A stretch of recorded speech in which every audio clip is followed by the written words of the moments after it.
हरिओम। स्वागत है आप सभी का गीता ज्ञान में। आज से हम अध्याय 17 शुरू कर रहे हैं और इस अध्याय का नाम है श्रद्धा त्रय विभाग योग। एक अनूठा अध्याय जहां पर अर्जुन का कुछ प्रश्न खड़ा हो गया। प्रश्न खड़ा हो गया क्योंकि भगवान इससे पहले चर्चा करते आए थे कि जो शास्त्र विधि को त्याग कर कर्म करते हैं वो नीचे की तरफ गिरते हैं। तो अर्जुन के अंदर एक जिज्ञासा उठी और 17वें अध्याय का जो पहला श्लोक है, अर्जुन बोले, हे कृष्ण, जो मनुष्य शास्त्र विधि को छोड़कर श्रद्धापूर्वक पूजन करते हैं फिर उनकी निष्ठा कौन सी है, सात्विकी, राजसी या तामसी? शास्त्र विधि को छोड़कर जो श्रद्धा पूर्वक पूजन करते हैं उनकी निष्ठा कौन सी है, सात्विकी, राजसी या तामसी? अब इस अध्याय में सत्व, रज और तम, इन तीन गुणों की चर्चा भगवान विस्तृत रूप से बताएंगे। यज्ञ, तप, दान जो सात्विक, राजसिक और तामसिक अलग अलग होते हैं, वो अलग अलग व्यक्तियों के अलग अलग होते हैं। तो ये सत्व, रज, तम, चूंकि पूरा ब्रह्मांड, पूरी सृष्टि इन सत्व, रज और तम के आधार पर बनी है। ये तीनों गुण ब्रह्मांड के हर जगह पर कण कण में व्याप्त हो गए। ऐसा कोई भी स्थान नहीं जहां पर ये तीनों गुण विद्यमान ना हो। ये तीनों गुण चूंकि कण कण में विद्यमान है तो हमारे अंदर भी ये तीनों गुण ही विद्यमान। हमारा पूरा जीवन इन तीन गुणों के आधार पर होता है। हमारे शरीर की स्थिति, शरीर की क्रियाएं इन तीन गुणों के आधार पर होती है। मन की सारी क्रियाएं तीन गुणों के आधार पर होती है। बुद्धि के सारे निर्णय तीन गुणों के आधार पर होते हैं। अहंकार भी तीन गुणों के आधार पर बढ़ जाएगा। तीन गुण जिनको हमें समझना होगा, जो एक तरह से ब्रह्मा, विष्णु और महेश इलेक्ट्रॉन, न्यूट्रॉन और प्रोटॉन की तरह सृष्टि में समाये हुए हैं और कार्य कर रहे हैं। तीन गुण जिसमें तम गुण एक ऐसा गुण है जिसका काम है अंधकार, जिसका काम है आलस्य, निद्रा, तंद्रा, रोकना, अधोगति देना, जिसका काम है नीचे की तरफ गिराना, जिसका काम है मन को बिल्कुल गहरे अविद्या में ले जाना, अंधकार में ले जाना, अज्ञान में ले जाना।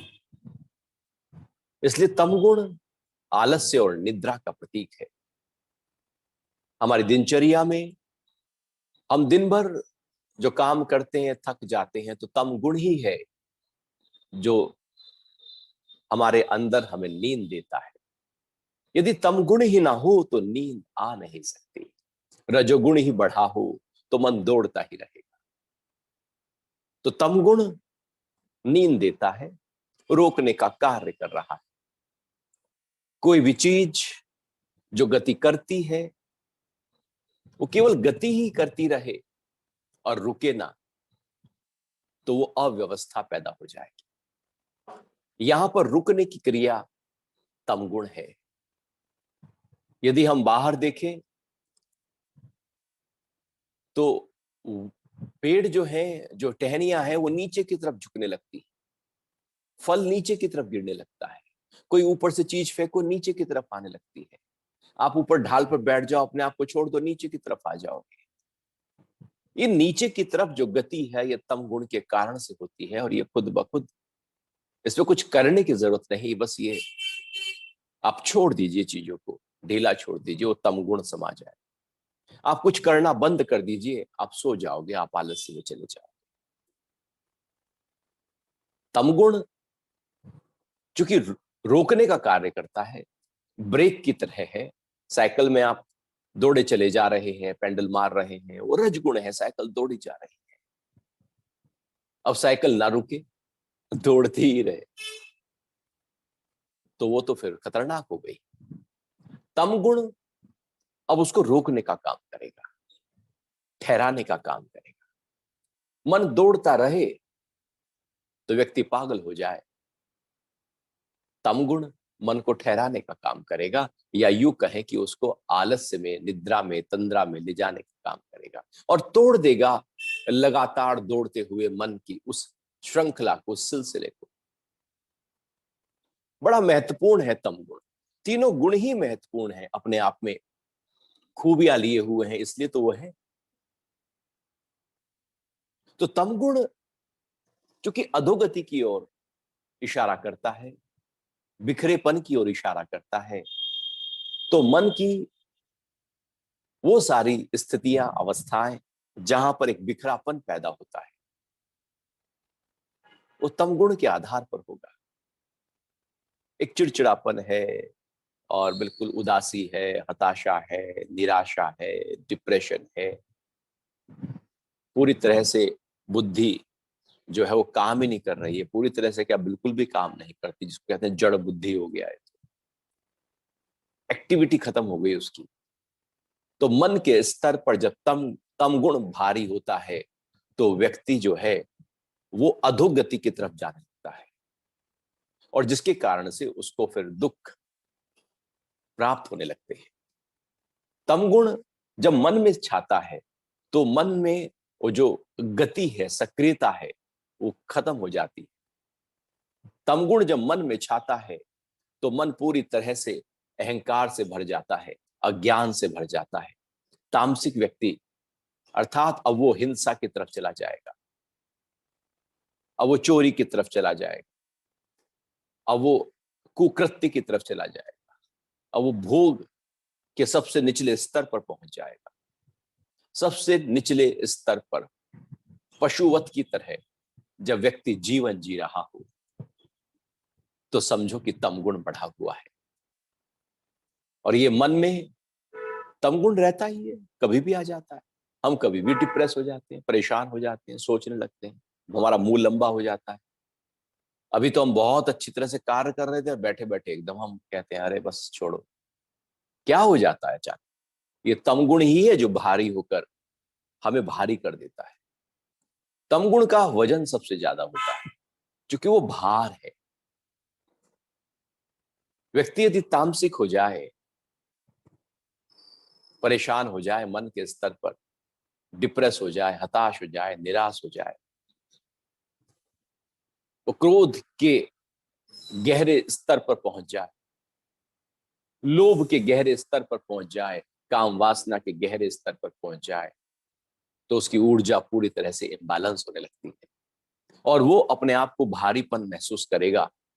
आपने देखा होगा ऐसे बहुत सारे व्यक्ति घूमते फिरते, वॉक करते, टहलते हुए बाजार में, कुछ व्यक्ति आपको बहुत ही हल्के दिखाई देंगे, ऊर्जा से भरे हुए, चेहरे पर प्रसन्नता है। कुछ व्यक्ति प्रसन्नता और प्रसन्नता कुछ नहीं है, बस गति कर रहे हैं। कुछ ऐसे हैं बस ऐसे चल रहे हैं जैसे पता नहीं कितना सारी धरती का बोझा इन्हीं के ऊपर डाला हुआ है, सारे देश यही संभाल रहे हैं। इतना कंधे झुके होते हैं, गर्दन झुकी होती है, बस जैसे धस ही जाएंगे जमीन के अंदर। इतना भार कहां से आ गया? भार तो शरीर का उतना ही है, ये मन के ऊपर क्या भार आ गया? तम गुण है जो मन के ऊपर भार की तरह, बोझ की तरह, बोरी की तरह बैठ जाता है, और वो अच्छे खासे व्यक्ति को एकदम ऐसे भारी कर देता है, मन से भारी कर देता है। हम भी कभी कभी मन से भारी हो जाते हैं, ऊर्जा वो दिखती ही नहीं है। वो कहीं पास्ट में हम चले जाएंगे, कोई फ्यूचर में हम जाकर परेशान होने लगेंगे, भय में चले जाएंगे, दुख में चले जाएंगे, मतलब बैठे बैठे इधर उधर जाकर हम भारी हो जाएंगे। तो मन के ऊपर जब ये तमगुण आता है तो मन की स्थिति इस तरह से गड़बड़ा जाती है। जब बुद्धि के ऊपर तमगुण छाता है तो बुद्धि में संशय भाव पैदा होने लगते हैं, क्योंकि निर्णय की क्षमता वहां पर उस पल के लिए खत्म हो जाती है। अब उसके सारे निर्णय तम के आधार पर होंगे, विकारों के आधार पर होंगे, अहंकार और अज्ञानता के आधार पर होंगे। सब बिखरे हुए निर्णय व्यक्ति करने लगता है। इसलिए कुछ लोगों के हर निर्णय गड़बड़ाते। ऐसे ही जब अहंकार में तमगुण छाता है तो केवल वो स्व पर केंद्रित हो जाता है, अपना अपना देखने लगता है। वो केवल अपने को, वो किसी गलत आदत में चला जाएगा, व्यसन में चला जाएगा, कोई कोई भी व्यसन पकड़ लेगा, मतलब वो मूढ़ता की स्थिति पैदा हो जाएगी। या यूं कहें कि जो उसकी गति है, जैसे शराब पीकर आदमी उस पड़ा है धुत, वो चरस पीकर पड़ा है धुत, वो सुट्टा लगा रहा है, वो सिगरेट का, वो बस खो गया है। वो जो गति है जगत की, उसके मन के सब भुला दिया केमिकल्स ने, और वो एकदम ऐसे गहरे में, उसे लग रहा है कि आनंद आ रहा है, लेकिन वो तमगुण। तो तमगुण में आत्मघाती होने लगता है, अपना नुकसान करने लगता है। वो केवल अपने ऊपर फोकस करता है, और वो अपने ऊपर जो फोकस करता है पूरी तरह से बिखरा हुआ फोकस होता है, वो नुकसानदेह फोकस होता है। इसलिए समाज में ऐसे बहुत सारे लोग हमें हमेशा से मिलते आए, 1000 साल पहले भी, 5000 साल पहले भी। वो तम गुण को लिए हुए व्यक्ति जब से मानव सृष्टि प्रक्रिया में आई है, क्योंकि तम गुण तो तब से ही है, तो तम गुण की मात्रा जैसे ही बढ़ जाएगी, वहीं पर फिर व्यक्ति शरीर के स्तर पर बिखरेगा, मोटा होगा और बिखर जाएगा, इंद्रियों के स्तर पर बिखर जाएगा, मन बुद्धि अहंकार के स्तर पर बिखर जाएगा। हर स्तर पर एक बिखरापन खड़ा हो जाएगा तम गुण के कारण से। और यही कारण है मानसिक अस्वस्थता का। मेंटल हेल्थ जो गड़बड़ा गई है, वो तमगुण की अधिकता के कारण से गड़बड़ा गई, उसकी मात्रा बढ़ गई, हमने बढ़ा दी, हमने उसका रस लेने लिया। उचित मात्रा तमगुण लाभकारी है, अनुचित मात्रा नुकसानदेह हो जाएगी, क्योंकि असंतुलित हो गया है तमगुण। तमगुण यदि संतुलित रहे तो बहुत अच्छा है, फिर नींद सही आएगी, सही समय पर आएगी, सब कुछ एकदम परफेक्टली होगा। जब सोना चाहेंगे आप सो जाएंगे, रुकना चाहेंगे रुक जाएंगे, मन को थामना चाहेंगे थाम लेंगे, वो सब परफेक्ट तरीके से होगा। आप बैठना चाहेंगे, आप शरीर चल रहा है, आप बैठ सकते हैं, क्योंकि तमगुण संतुलित हो गया है। और असंतुलित हो गया तो बैठा ही है व्यक्ति, बस वो बैठा ही है कुर्सी पर सुबह से लेकर रात तक, वो मन को दौड़ा रहा है, तन को बैठा दिया, तो शरीर में तमगुण आ गया।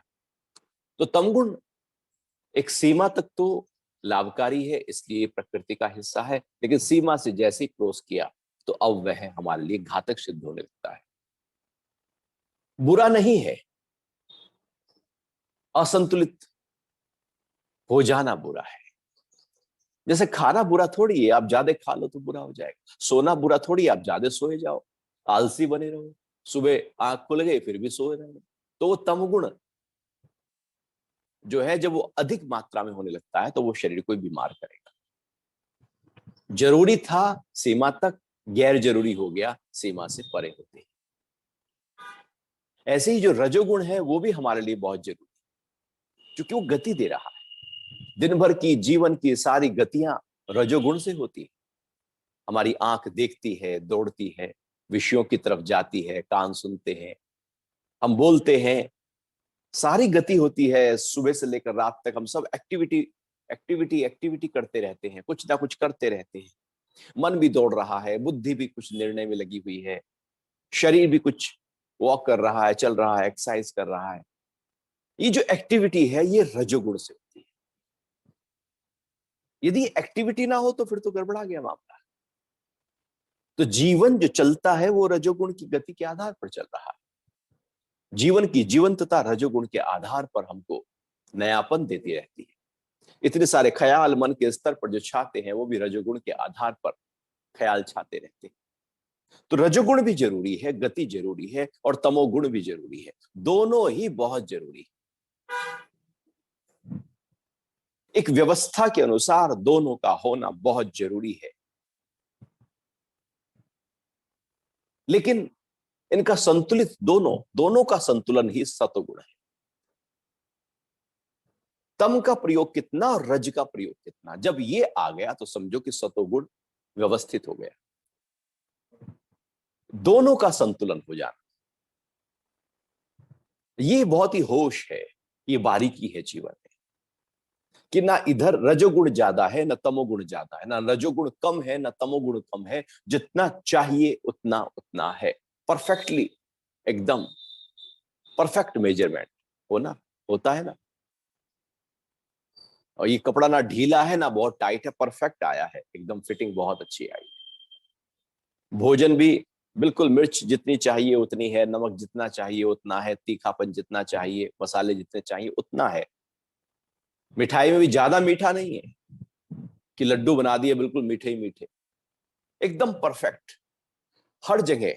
जब परफेक्ट होने लगे तो समझो कि सतोगुण खड़ा हो गया। नींद कितनी है, जितनी नींद चाहिए बस उतनी ही नींद है, जितनी गति चाहिए उतनी ही गति है, जितना भोजन चाहिए उतना ही भोजन है, और जैसा भोजन चाहिए, जैसी वाणी चाहिए, जैसे इंद्रियों का विकास चाहिए या उनके विषयों की तरफ दौड़ चाहिए, परफेक्टली जीवन को एक रजोगुण और सतोगुण को बैलेंस करने की क्रिया को सतोगुण कहते हैं। सतोगुण ऊर्ध्व गति है, ऊपर की तरफ, हमारी ऊर्जा को ऊर्ध्व गति देता है सतोगुण। जीवन को सबसे अच्छे तरीके से जी लेने के लिए जो हमारे भीतर का विकास करता है वो है सतोगुण। सतोगुण जब शरीर के स्तर पर होता है तो शरीर स्वस्थ होने लगता है। शरीर का स्वास्थ्य बेहतर होना चाहिए ना। मतलब सुबह को आप जब बाथरूम जाते हैं तो पेट खुलकर साफ होना चाहिए, मोटापा शरीर में नहीं होना चाहिए, स्किन बिल्कुल साफ सुथरी, कोई दाग धब्बे कील मुहासे ना हो, तो उससे पता लगता है कि शरीर के अंदर कोई विकृति है। दिन भर शरीर एक्टिव हो, एनर्जी से भरा हुआ हो, नींद की क्वालिटी भी व्यक्ति की अच्छी हो, भूख भी खूब अच्छी लग रही हो, और मन पे प्रसन्नता छाई हुई हो। ये कुछ लक्षण ऐसे होते हैं जिससे शरीर के स्वास्थ्य का, हेल्थ का पता लगता है। तो जब सतोगुण शरीर के स्तर पर होता है वो तो शरीर की पूरी परफेक्ट हेल्थ देता है। जब मन के स्तर पर होता है तो मन को पूरा सुख, शांति और आनंद से भर देता है। जब बुद्धि के स्तर पर होता है तो निश्चय भाव, दृढ़ता पक्का करता है। जब अहम के स्तर पर होता है तो फिर वो सबकी भलाई के भाव में अपने आप को ले आता है। अर्थात सतोगुण संतुलन है जीवन का, एक व्यवस्था है जीवन की, जो उठा देगा मुक्ति की तरफ हमको। जो मन का भारीपन है वो तमोगुण से पैदा हो रहा है, उसकी अस्त व्यस्त होने से। और जो मन में बहुत तनाव है, स्ट्रेस है, जल्दबाजी है, घबराहट है, डर है, गति, चूंकि गति है ना, दौड़ है ना रजोगुण, और जब वो दौड़ गति ज्यादा बढ़ जाए तो समझो कि फिर वहां विकृति पैदा हो गई।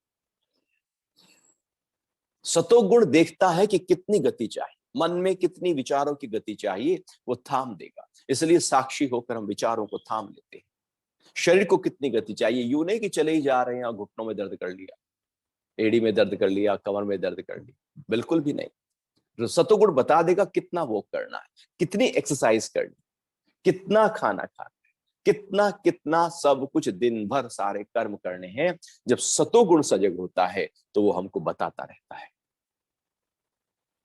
इस तरह से सत्व रज तम तीनों गुणों का एक किस तरह से बैलेंस जब हम लेकर चलते हैं और अपने आप को सतोगुण में रखते हैं तो रज और तम बैलेंस हो जाते हैं। जैसे ही हम सतो में आते हैं रज और तम बैलेंस हो जाते हैं। यदि दोनों को बैलेंस करना हो तो समझो कि हमने अच्छे स्वास्थ्य को पा लिया। और दोनों को बैलेंस करने के लिए सतोगुण, इसलिए सुबह का समय प्रकृति में सतोगुण का समय होता है। ब्रह्ममुहूर्त सतोगुण का काल है प्रकृति में। तो जब हम सुबह उठते हैं तो वो सतोगुण हमारे अंदर बढ़ने लगता है, वो प्राण शक्ति बढ़ने लगती है। इसलिए जीवन के महत्वपूर्ण कार्य सब सुबह के प्रातःकाल होने चाहिए। इसलिए सुबह को प्रार्थनाएं, एक्सरसाइज, अच्छा भोजन, अच्छे विचार, सत्संग, वो जो जीवन की बेस्ट चीजें हैं, वो सब प्रातःकाल, क्योंकि वो समय दिनचर्या में देखा जाए तो सतोगुण सुबह का समय। तो यदि सतोगुण जो सुबह का समय आपने बहुत ही परफेक्टली अपनी दिनचर्या को बना लिया, यदि जिसकी सुबह बहुत अच्छी है उसका दिन अच्छा होगा। और हम सुबह ही सुबह कुछ ना कुछ राग छेड़ देते हैं, इसकी बात उसकी बात, इसकी निंदा उसकी निंदा, चाय पीते हुए पति पत्नी वो बैठे हुए वही इधर उधर की बातें, घर गृहस्थी की रिश्तेदारों की बातें करने लगते हैं, अपने आप को तमोगुण में ले जाते हैं। समय था सतोगुण का, ले गए तमोगुण में, फिर पूरा दिन उसी ही फ्लो में हम रहेंगे, उसी ही भाव में रहेंगे, उसी ही वृत्ति में रहेंगे, उसी निष्ठा में रहेंगे, क्योंकि हमने सतोगुण के समय जो बैलेंस कर रहा था पूरी दिनचर्या को, उसको बैलेंस होने नहीं दिया। इसलिए सुबह के समय ध्यान, अपने साथ बैठना, बस है अपने साथ, है प्रकृति के साथ, उस सतोगुण को बढ़ जाने दें, जिससे दिनचर्या की सारी व्यवस्थाएं हमारी व्यवस्थित तरीके से होने लगेगी। सतोगुण को बढ़ाएं। मौन में जब हम होते हैं, एकांत में हम होते हैं, ध्यान में हम होते हैं, ठहरे होते हैं, अपने साथ होते हैं, स्वाध्याय कर रहे होते हैं, प्रकृति से एकाकार कर रहे होते हैं, सत्संग और सत्वार्ता कर रहे होते हैं, तो सतोगुण में होते हैं। ये काल हमारे जीवन में जितना बढ़ेगा, रज और तम उतने ही ज्यादा संतुलित बने रहेंगे। जब ये तीनों गुण संतुलित हो जाए तो गुणों से ऊपर उठा जा सकता है, असंतुलित होने पर गुणों से ऊपर नहीं उठा जा सकता। जैसे किसी से द्वेष है हमारा, तो यदि उससे ऊपर उठना है, उस व्यक्ति से, उस भाव से, द्वेष के भाव से, तो पहले द्वेष को हमें मित्रता के भाव में डेवलप करना होगा। यदि हम द्वेष के साथ ही ऊपर उठने लगे तो फिर कभी कभी उठ ही नहीं पाएंगे, मन में द्वेष ही पड़ा रह जाएगा। पहले क्षमा के भाव से उसको पूरी तरह से उस द्वेष को मिटाओ, और उस द्वेष को मिटाकर अपने आप को संतुलन में ले आओ, और उसके बाद उस भाव से, उस व्यक्ति से, उस विचार से, उस पुरानी बात से हम एकदम ऊपर उठ सकते हैं। इसलिए दुश्मनी, जिससे दुश्मनी है, वो ख्याल लगातार रहता है, क्योंकि हम उससे बैलेंस करके ऊपर नहीं उठे, हम झटक के ऊपर उठे, हम तेरा मुंह नहीं देखूंगा, बात नहीं करूंगा, इस तरह से उठे हैं, वो हमेशा चिपका रहता है, तीनों गुणों को बैलेंस करता है। तो यहां पर यह अध्याय तीनों गुणों की बैलेंस की बात कर रहा है और बता रहा है अलग अलग तरीके से सात्विक क्या है, राजसिक क्या है, तामसिक क्या है। तो चूंकि ये अध्याय का आज पहला श्लोक और पहला दिन, तो एक ये भाव हमें पक्का करना होगा कि मुझे अपने जीवन में सतोगुण को महत्व देनी है। रज और तम तो अपने आप संतुलित होते चले जाएंगे, व्यवस्थित होते चले जाएंगे। हमने रजोगुण को बहुत महत्व दिया, इसलिए दौड़े हैं, हमने दौड़ लगाई है धन के प्रति, पद के प्रति, प्रतिष्ठा के प्रति। हमारी दौड़ न जाने कहां है। वो लोग दौड़े जा रहे हो, पूछो भैया भैया कहां जा रहे हो, ऐसे ही बस, ये भी आगे वाला दौड़ रहा था इसलिए मैं भी दौड़ रहा हूं। उससे पूछ लो भाई तू कहां जा रहा, नहीं वो मेरे से आगे वाला दौड़ रहा है। ऐसे ही हमारा जीवन भी कुछ हो रहा है कि भैया कितना धन कमाओगे, आखिर कब, कितना, नहीं नहीं अभी तो मेरे से ज्यादा बहुत लोग हैं जो कमा रहे हैं, चलो उनसे पूछ लो भाई जिन्होंने ज्यादा कमा लिया, उससे भाई कितना कमाओगे, अरे बाबूजी अभी तो कुछ भी नहीं कमाया, अभी तो जीवन में पता नहीं क्या क्या सोचा हुआ है, देखो उसे देखो कितना उसने कमा लिया है। अच्छा उससे जाके पूछो तो वो कहेगा नहीं नहीं अभी तो बाबूजी और बहुत कमाना। तो एक दौड़ है जो कभी खत्म नहीं होती, अंधी दौड़ है जिसमें आंखें नहीं है, बस दौड़े जा रहे हैं, दौड़े जा रहे हैं, कहां जा रहे हैं कुछ नहीं पता। एक समय ऐसा आएगा, एक अंधा कुआं आएगा, व्यक्ति उसमें डूब जाएगा। धन तो आ जाएगा लेकिन जीवन की जीवंतता कहीं चली जाएगी, लाइफ स्टाइल तो आ जाएगा लेकिन लाइफ कहीं खो जाएगी। अपने जीवन को सतोगुण के आधार पर जीना है। जीवन जीने के मायनों को समझना है। यदि उसको हमने समझा ही नहीं तो फिर तो जो लोग कर रहे हैं वही हम कर रहे हैं। लोग भी दुखी हैं, परेशान हैं, तनाव में हैं, पीड़ा में हैं, हम भी वही होने वाले। जिन्होंने कमाया उनसे जाके तो पूछो तुम्हारी दिनचर्या में कितनी बार ठहाके होते हैं, कितनी बार प्रसन्नता होती है, आनंद होता है, हल्की फुल्की बातें होती हैं, कितनी बार दिन भर परिवार के लोगों के साथ आप अटखेलिया करते हैं, मौज मस्ती करते हैं, कितनी बार आप नाचते हैं दिन में, पूछो जाकर उनसे। वो कहेंगे धन ही समझ नहीं रहा है, संभल नहीं रहा है, इसकी व्यवस्था करनी है। अरे कैसी बात कर रहा है हंसी की, इसको संभालना है। पहले कमाने पर लगा दिया, फिर संभालने पर लगा दिया, जीवन यूं ही चला गया। इसलिए सतोगुण बड़ा महत्वपूर्ण है, इसको हमें समझना होगा और इसमें अपने आप को रखना होगा। रज और तम तो अपने आप सुधर जाएंगे, व्यवस्थित हो जाएंगे। तो अर्जुन ने पूछ लिया, हे कृष्ण, जो मनुष्य शास्त्र विधि को छोड़कर श्रद्धा पूर्वक पूजन करते हैं, फिर उनकी निष्ठा कौन सी है, सात्विक, राजसी या तामसी?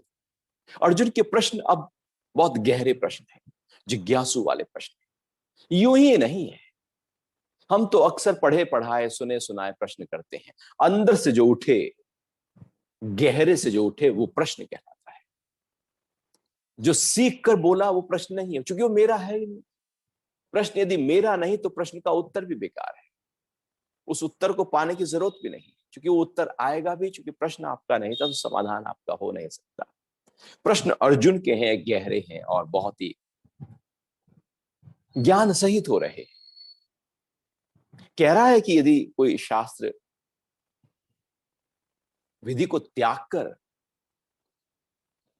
श्रद्धा पूर्वक पूजन करता है, उसकी श्रद्धा है, परमात्मा में श्रद्धा है, लेकिन शास्त्र विधि नहीं, शास्त्र सम्मत नहीं है, तो कौन सा है वो? सात्विक है, राजसिक है, तामसिक?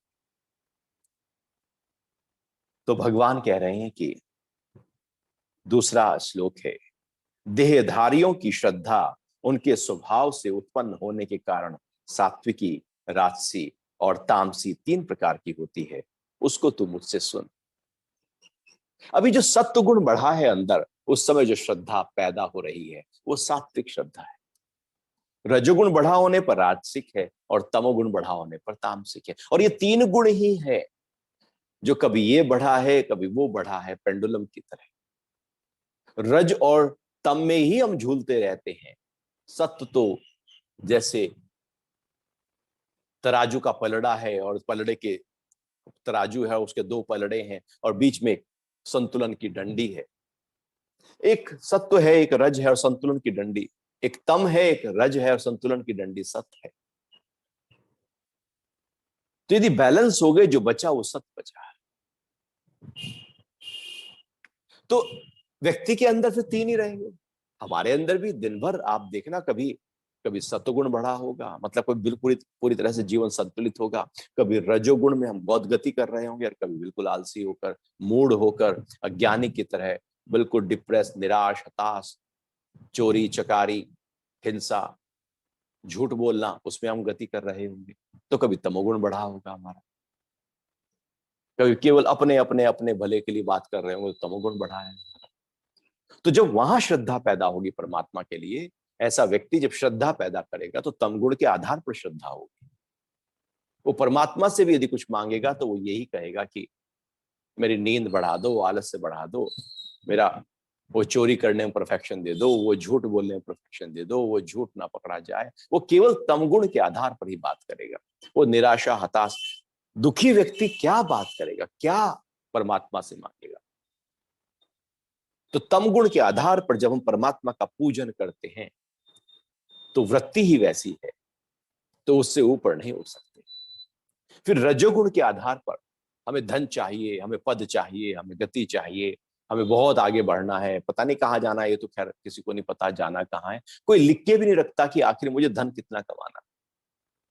वो लिख के रखे और जब उतना कमा ले तो वहां से हट जाए।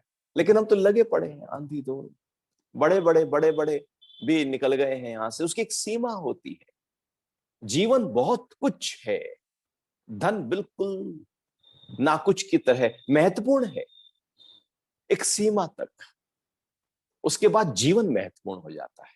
जीवन तो हर काल में महत्वपूर्ण है, लेकिन धन चूंकि आवश्यकताओं की पूर्ति करनी है तो महत्वपूर्ण है। लेकिन धन ही महत्वपूर्ण हो गया तो परिवार छूट जाता है, स्वास्थ्य छूट जाता है, जीवन छूट जाता है, जीवंतता छूट जाती है, प्रसन्नता छूट जाती है, आध्यात्म छूट जाता है। जो महत्वपूर्ण है जीवन से वो सब छूटता चला जाता है। इसलिए जो धन की तरफ दौड़ रहे हैं जिनके पास धन नहीं है। जो गरीब है वो अध्यात्म की तरफ जाना बड़ा मुश्किल होगा। यदि वो जाएंगे तो वो अंधविश्वासी की तरह चले जाएंगे। इसलिए हमेशा से राजयोग की बात कही गई है, राजाओं के योग की बात कही गई है, क्योंकि जिन्होंने पा लिया है धन अब उस तरफ तो नहीं जाएंगे ना। अब तो वहां से वो हट गए हैं, विरक्त हो गए हैं, पा लिया है जो पाना था, अब तो उसको पाएंगे, उस सुख को पाएंगे जो धन से नहीं मिला, पद से नहीं मिला, प्रतिष्ठा से नहीं मिला। उस सुख को पाएंगे जो सारी जगत की सब कुछ मिल गया है लेकिन वो सुख नहीं मिला। तो वो अध्यात्म की तरफ जाते हैं। जब वो जाते हैं तो रियल में जाते हैं।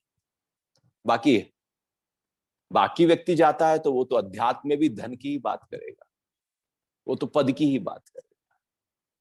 उससे विरक्ति, इसलिए जगत के पदार्थों से विरक्ति हो जाए तो अध्यात्म की ऊंचाइयों पर जाया जा सकता है, अन्यथा अध्यात्म की तरफ जाते हुए भी जगत के पदार्थ ही खड़े रहते हैं। तो जब अंदर से राजसिक भाव उठा हुआ है और धन धन धन खड़ा है, पद खड़ा है, तो व्यक्ति मंदिर जाएगा, परमात्मा को पूजेगा, थाली लेकर जाएगा, पूजा की थाली लेकर जाएगा, कुछ दक्षिणा रखेगा और जाके मांग लेगा धन,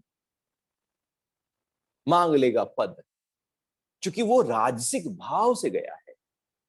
अब उसके अंदर राजसिक भाव चल रहा है तो रज से ऊपर उठेगा कैसे?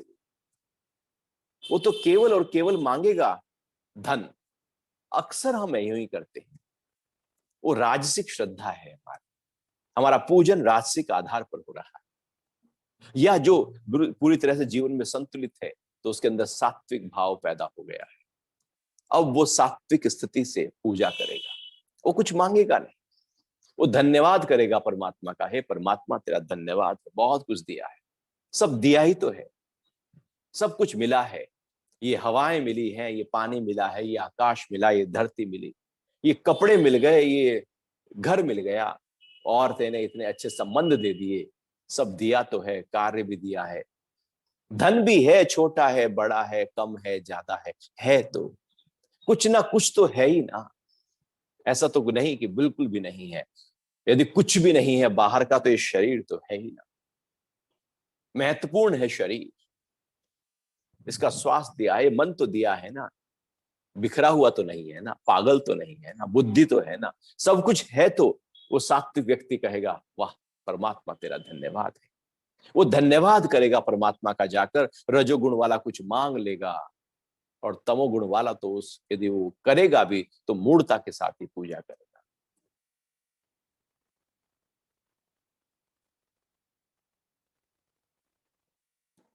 तो भगवान कह रहे हैं कि हे भारत, तीसरे श्लोक में, सभी मनुष्यों की श्रद्धा उनके चित्त के अनुरूप होती है। यह पुरुष श्रद्धामय है, जैसी जिसकी श्रद्धा है वह स्वयं भी वही होता है। अब हमारे अंदर जो चल रहा है हम उसके अलावा कुछ और नहीं। इसलिए जो जुआ खेलने लगता है व्यक्ति उसे जुआरी कह देते हैं, और वो जुआरी के अलावा कुछ नहीं, जबकि बहुत कुछ है, लेकिन अब उसको जुआरी कहें। शराब पीने वाले को शराबी कहेंगे, चरस लेने वाले को चरसी कहेंगे, गांजा लेने वाले को गंजेड़ी कहेंगे। क्यों? क्योंकि अब वो वही हो गया। भगवान कह रहे हैं अब वो वह स्वयं भी वही हो जाता है, अब वो कुछ और नहीं होगा, क्योंकि उसके अंदर ही वो चल रहा है। वो जो धन कमाने पे लगा हुआ है उसको धनी कहेंगे, जो बाहर की तरफ उसकी वृत्ति है, दौड़ है, उसको वही नाम दे दिया जाता है, क्योंकि अब उसके परे कुछ और नहीं है, वो उसके परे नहीं है, उसी में ही उलझ गया है। जैसी श्रद्धा है, जैसा भाव है, जैसी ऊर्जा अंदर से पैदा हो रही है, सत्व है, रज है, तम है, अब हम वही हो गए। या तो हम सात्विक हैं या राजसिक हैं या तामसिक है। कहते हैं ना बड़ा तामसिक व्यक्ति है यार, ये तो बिल्कुल नॉनवेज ही खाता रहता है, शराब ही पीता रहता है, इतना तम गुण बढ़ा हुआ है, तामसी है, सोता ही रहता है, आलसी है, तामसी है। क्योंकि अब वो उसी रूप में ढल गया, अब उसको तामसी कहा, क्योंकि उसके अलावा वो नहीं है। वो सुबह उठ जाने के बाद भी सो रहा है तो उसको सात्विक नहीं कहेंगे, वो तामसिक ही कहलाए। क्योंकि अंदर जो श्रद्धा पैदा हुई है, वही श्रद्धा के आधार पर व्यक्ति वही हो जाता है। जैसे हम सामान्यतः देखते हैं, उसने इंजीनियरिंग की पढ़ाई की तो उसे इंजीनियर कह दिया, डॉक्टर की तो डॉक्टर कह दिया। वो तो जब की पढ़ाई की है, वो सारा आरोपण हो जाता है पूरी तरह से, बाहर से अब व्यक्ति वही बन जाता है, उसके अलावा वो रहता ही नहीं। तो ये जो श्रद्धा है हमारी, तो ये महत्वपूर्ण हो गई, क्योंकि इसी के आधार पर ही हमारी सारी पहचान होने वाली है। सोसाइटी में भी सब हमारी उसी ही अंदर की वृत्ति के आधार पर लोग जानेंगे कैसा है, ये चोर चकार है, मक्कार है, ये छिचोरा है, क्या है ये। जैसी वृत्ति है, जैसा भाव है, लोग हमें उसी नाम से पुकारने लगते हैं। झूठ बोलने वाला झूठा हो गया, चोर करने वाला चोर हो गया, जो चोरी करता रहता है वो चोर ही तो कहलाएगा, जो काम में रहता है वो कामी हो गया। तो अब हम वही हो गए, उसके अलावा अब हम कुछ नहीं। तो अपने चूंकि वही हो गए हैं हम, तो उसको अब हमें ध्यान देना होगा कि हम क्या हो रहे हैं, जीवन है किस लिए और हम क्या हो रहे हैं।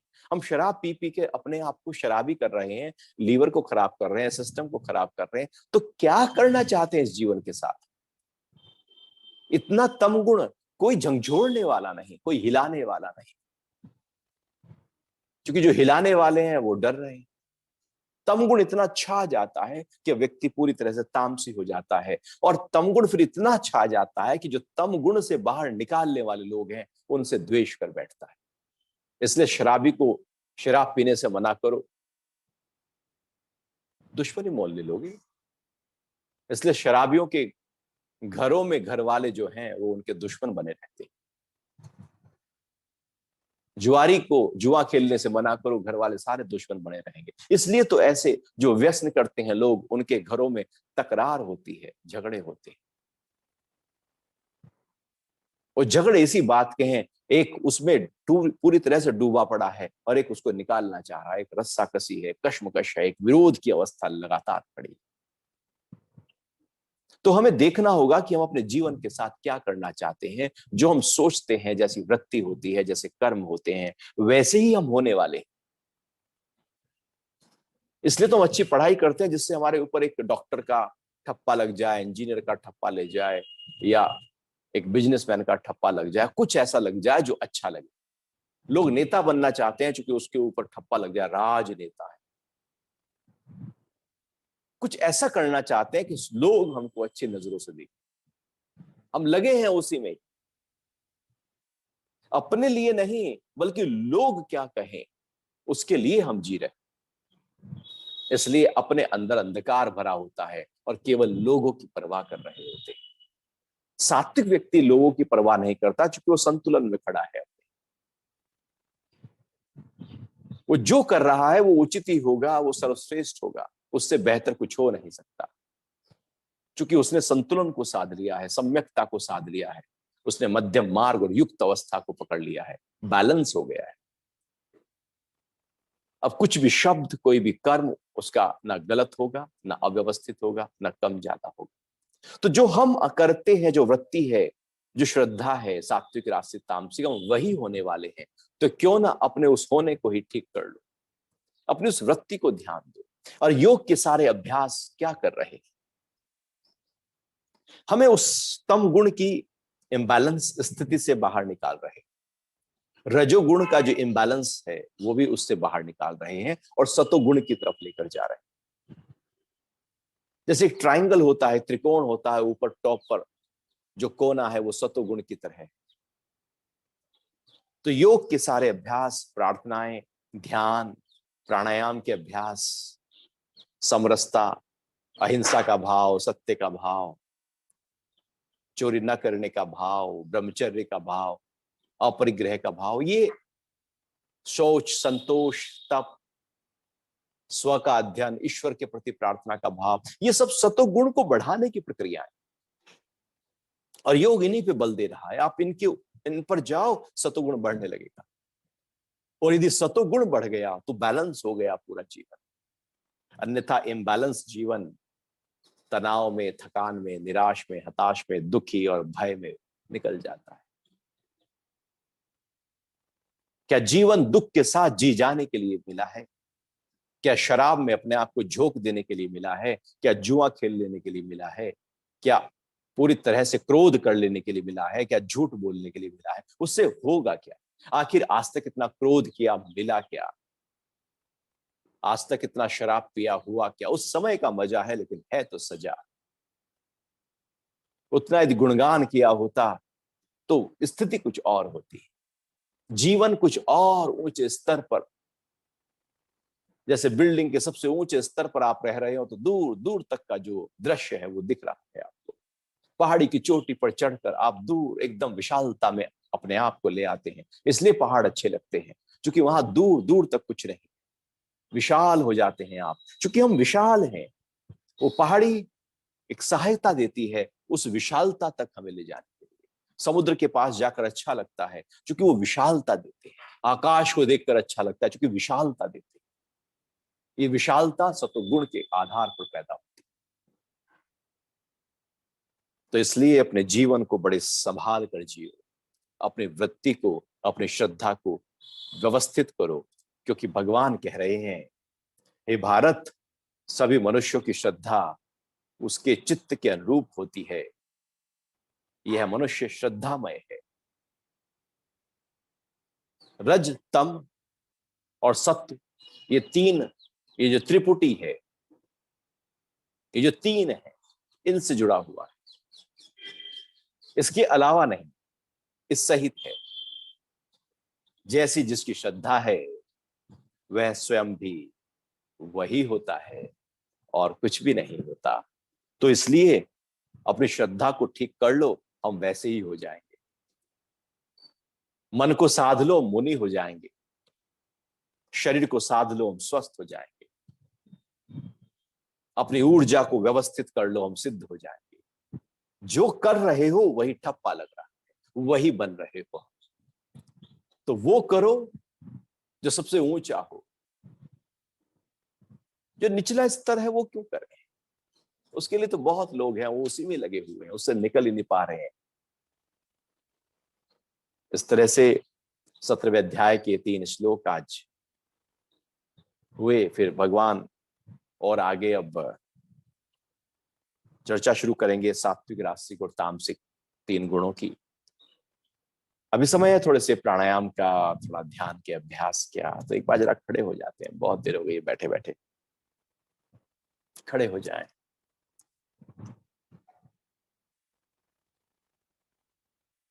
पैर को थोड़ा सा खोल लीजिएगा, थोड़ा सा फैला दो कंधों की चौड़ाई के बराबर।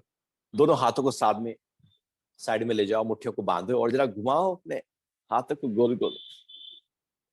पूरा घुमाते जाओ, घुमाते जाओ और घुमाओ। हाथ थोड़े पीछे रखना। मुस्कुराना जी, मुस्कुराते रहना। जीवन केवल मुस्कुराहट पर टिका हो। फिर बदल कर भी, हाँ, आप भी मुस्कुराओ और घर वालों को भी। जहां आप जाओ वहां मुस्कुराहट ही मुस्कुराहट बिखेरो। जैसे फूल जहां जाता है खुशबू ही बिखेर देता है। छोड़ दीजिएगा, हाथ कंधों के ऊपर ले आए और कोहनी आगे मिलाएं, ऊपर पीछे नीचे आगे, पूरा घुमाते हुए अपनी कोहनियों को। सांस भरते रहिए, निकालते रहिए, पूरा भरिए, पूरा निकालिए। फिर बदल कर भी पूरा आगे नीचे पीछे ऊपर घुमाते जाओ।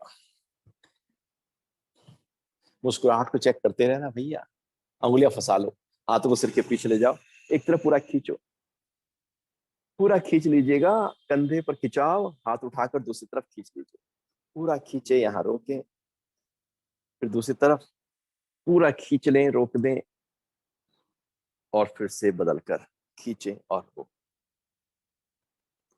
बीच में लाकर हाथ को टाइट करें और उठाएं ऊपर और फिर नीचे, फिर से ऊपर, पूरा ऊपर और नीचे, फिर से ऊपर और नीचे।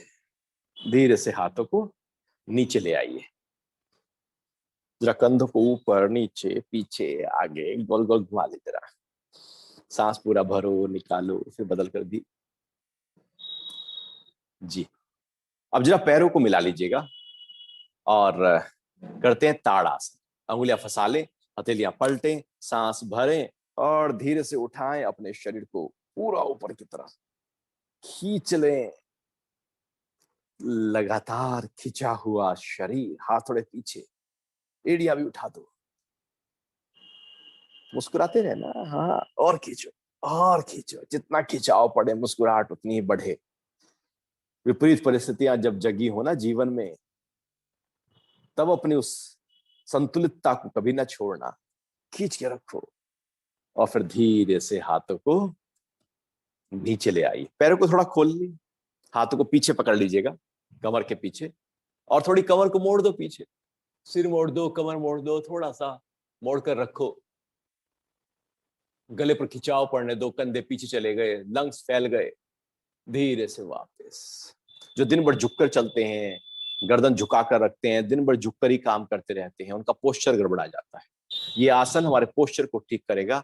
बार बार दिन में 2-3 बार करने से आपके कंधे पीछे की ओर रहेंगे, आपका सीना उभरा हुआ रहेगा और सिर जो है, जो आगे की ओर झुक रहा था, क्योंकि मसल्स कमजोर हो जाती हैं, पीठ की मांसपेशियां कमजोर हो जाती हैं, जिसके कारण से एकदम आगे की ओर हम झुक जाते हैं, पोस्चर ठीक हो जाएगा। चलिए बैठ जाएंगे आराम से। बैठ जाते हैं, कुछ प्राणायाम का अभ्यास। सीधे बैठे हैं, कमर सीधी, गर्दन सीधी, आंखों को बंद कर लें और अपने ध्यान को सांसों के ऊपर ले आइए। पूरा सांस भरें और निकालें।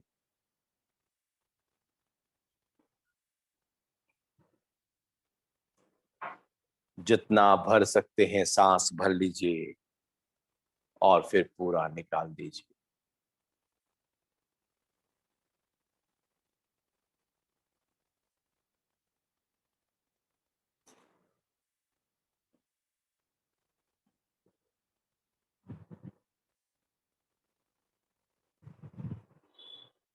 अधिक से अधिक भरा सांस और फिर निकला सांस।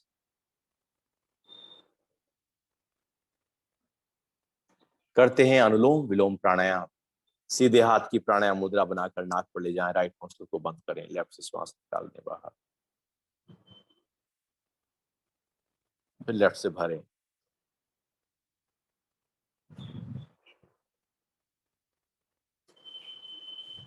और राइट से निकाल दें। धीरे धीरे सांस का भरना और सांस का निकलना हो।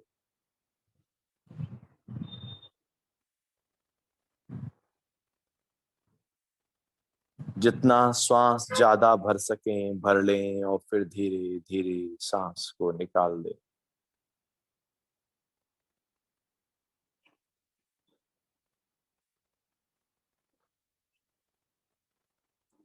पूरा सांस निकाल दीजिए और पूरा भर लीजिए।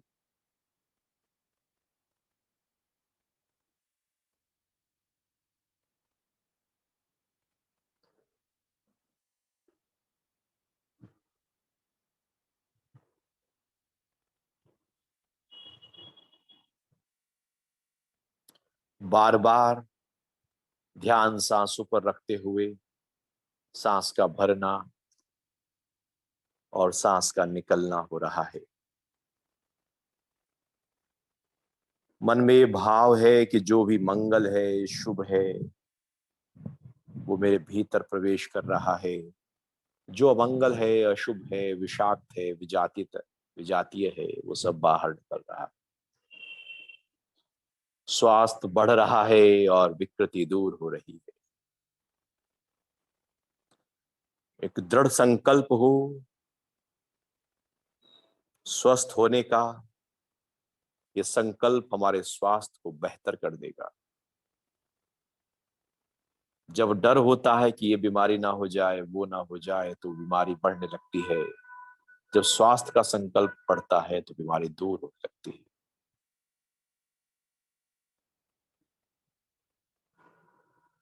बढ़ते जाना, और निकालते जाना। सांसों की आवाज ना हो, लेकिन गहरा हो, धीमा हो, लंबा हो।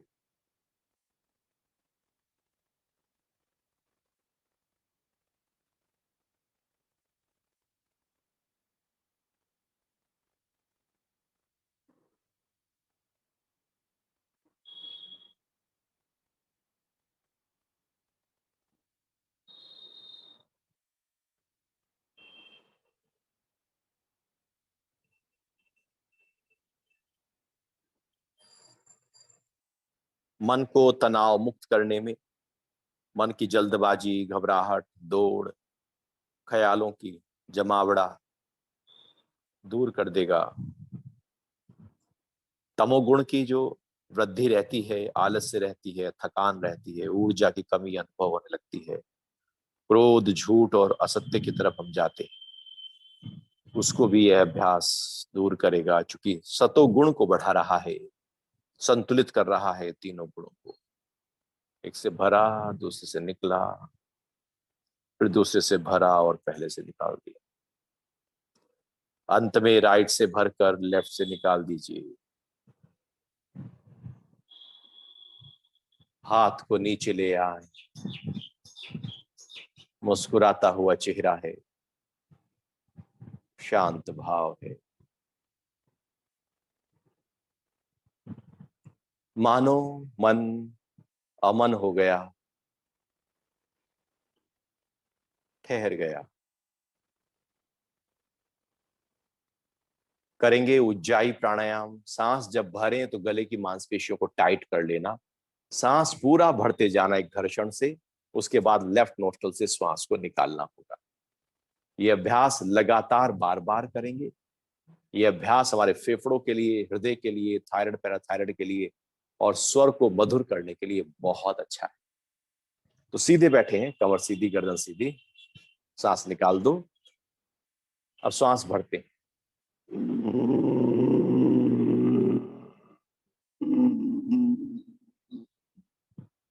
घर्षण करते हुए भर लिया और लेफ्ट से निकाल दो।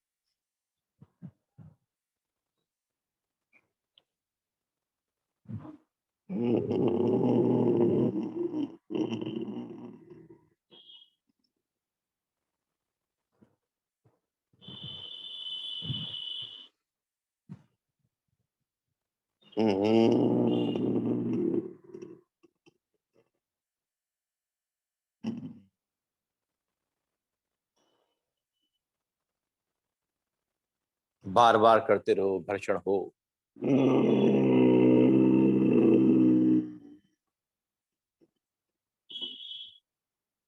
लेफ्ट से निकाल दीजिए।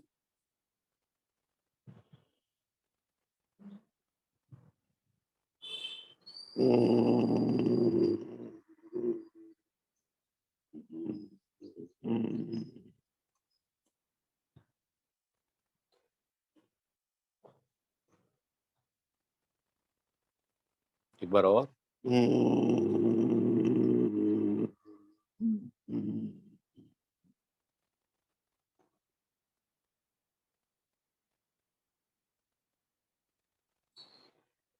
छोड़ देते हैं, हाथ नीचे आराम से बैठे हुए, बंद आंखें।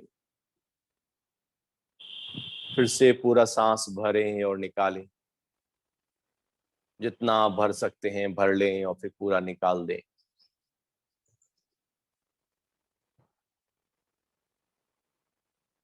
इस बार सांसों को थोड़ा रोकना है।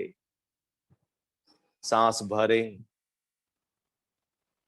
और कुछ देर के लिए रोक कर बैठ जाएं। ध्यान को माथे के बीच आज्ञा चक्र पर रखना और फिर आहिस्ता से श्वास को निकालते हैं बाहर।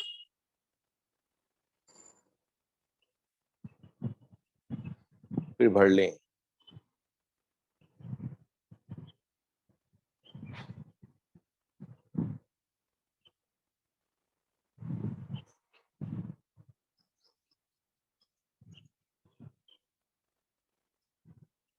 एक बार और सांस पूरा भरना, रोक कर बैठ जाओ।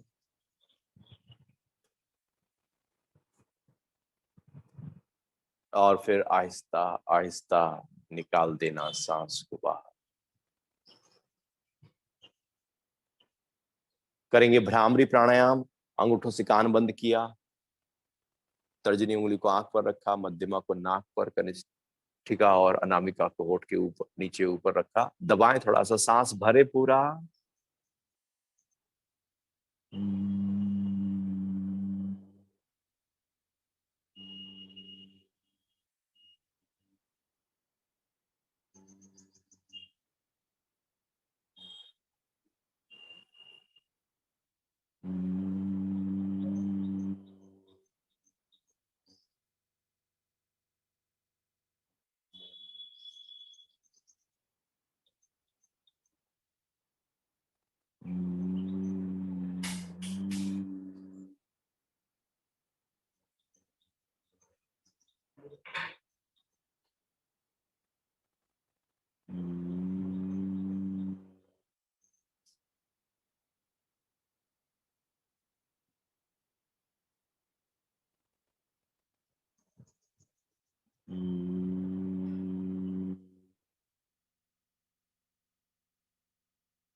धीरे से हाथों को नीचे ले आ, आंखें बंद हैं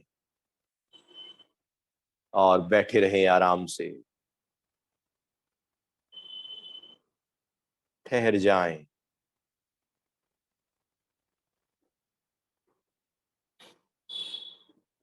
साक्षी हो जाएं अपने आप के शरीर के। बाहर से यदि कोई आवाजें भी आ रही हैं तो उसके, ठंडा हो या गर्म, हर चीज के साक्षी होकर हम बैठे हुए हैं।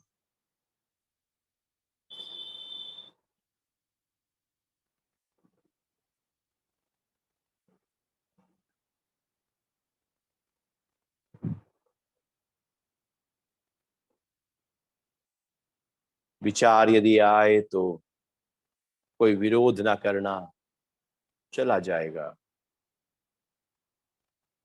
फिर बैठे रहें। हो सकता है फिर कोई विचार घूमता घूमता आ जाए, विरोध ना करना, सत्ता न देना, जुड़ना नहीं उससे, हटाना नहीं उसको, कोई तवज्जो ही ना देना, चला जाएगा। जैसे मेहमान को तवज्जो ना दी जाए तो चले जाते हैं जल्दी।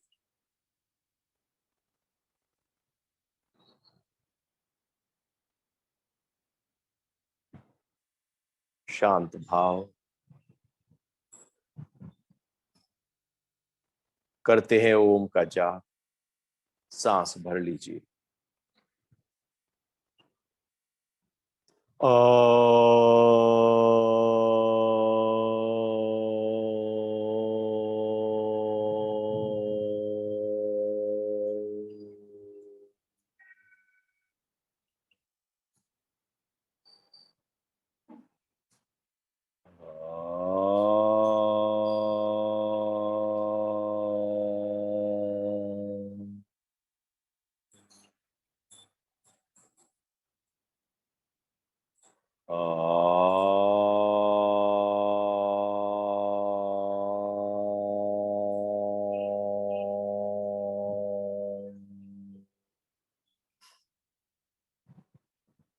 ओम शांति, शांति, शांति।